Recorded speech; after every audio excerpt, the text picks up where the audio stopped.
पंजाब केसरी में आप सबका स्वागत है। मैं हूं चंद्रशेखर धरनी।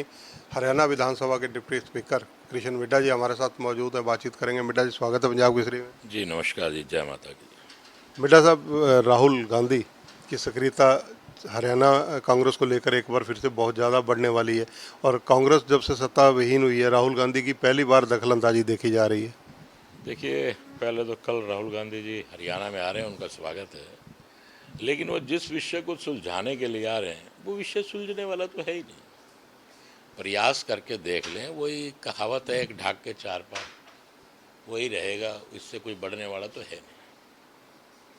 तो मेरे अनुमान से चलिए प्रयास कर रहे हैं, लेकिन कोई हल नहीं निकल रहा। और जैसे कि विपक्ष का लीडर भी अभी तक नहीं चुना गया, और मेरे जो सुनने में आया है कि इस विषय पे चर्चा भी नहीं होगी कि विपक्ष का भी कोई लीडर चुना जाना चाहिए, इस विषय पे कोई चर्चा भी नहीं होगी।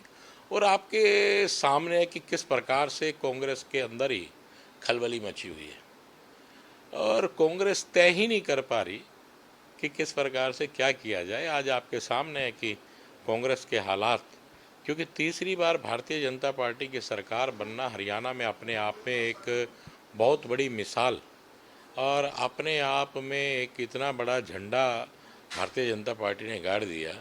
अब तीसरी बार है, और नेक्स्ट टाइम चौथी बार भी भारतीय जनता पार्टी की सरकार हरियाणा में भी बनेगी और देश में भी बनेगी, सेंटर में भी भारतीय जनता पार्टी की सरकार बनेगी।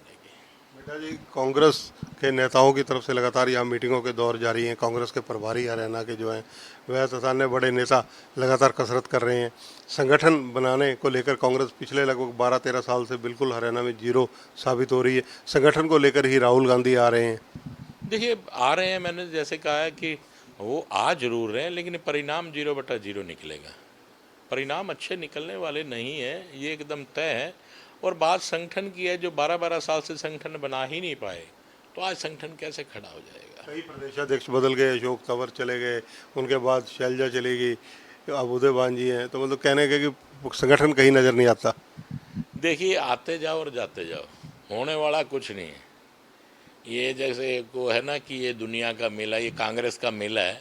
अध्यक्ष आएंगे, आगे फिर चले जाएंगे, अगला अध्यक्ष आएगा, चला जाएगा, लेकिन वो संगठन बना नहीं पाएंगे। क्योंकि कांग्रेस के अंदर आज के टाइम में इतनी बड़ी गुटबाजी है, और कांग्रेस जहाँ सत्ताविहीन है, वहीं पर मैं ये कहूँगा कि कांग्रेस मतलब कांग्रेस में ना वो नेता रहे, क्योंकि भारतीय जनता पार्टी की जीत ने उन्हें बौखलाने का काम किया है, जिसका मनोबल, सबका मनोबल टूट चुका है।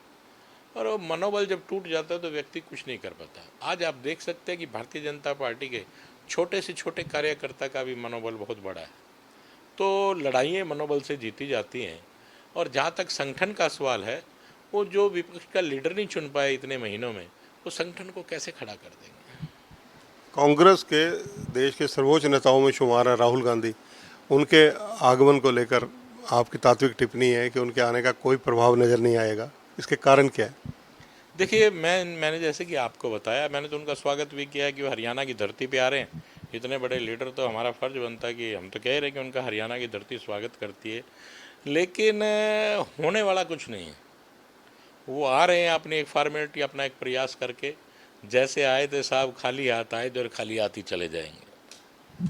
हाल ही में पिछले दिनों एक प्रकरण हुआ कुरुक्षेत्र में। कांग्रेस के बड़े चेहरे हैं, विधायक हैं वहाँ के, उनके साथ एक पार्षद पति का जिस प्रकार से विवाद हुआ, उस सारे प्रकरण को कैसे देखते हैं और आपकी टिप्पणी क्या है?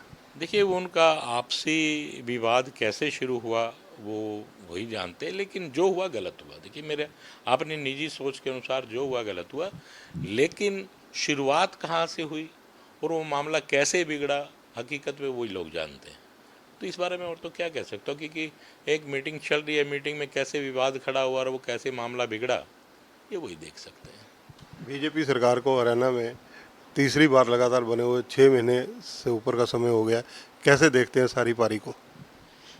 देखिए, सबसे बड़ी बात तो ये है कि जो संकल्प हम लोगों ने लिए, जो संकल्प पत्र तैयार किया, संकल्प का मेरी दृष्टि में अर्थ ये है कि ऐसा संकल्प जिसका कोई विकल्प ना हो, वो संकल्प लिए गए। उन संकल्पों को हमारे प्रांत के माननीय मुख्यमंत्री नायब सैनी जी पूरा कर रहे हैं। लगभग 22 संकल्प उनमें से पूरे हो चुके हैं, और संकल्पों को भी पूरा करने का पूरा प्रयास और पूरा एक सिस्टम, एक पूरा खाचा तैयार किया जा रहा है ताकि जो संकल्प लिए हैं उनको पूरा किया जा सके।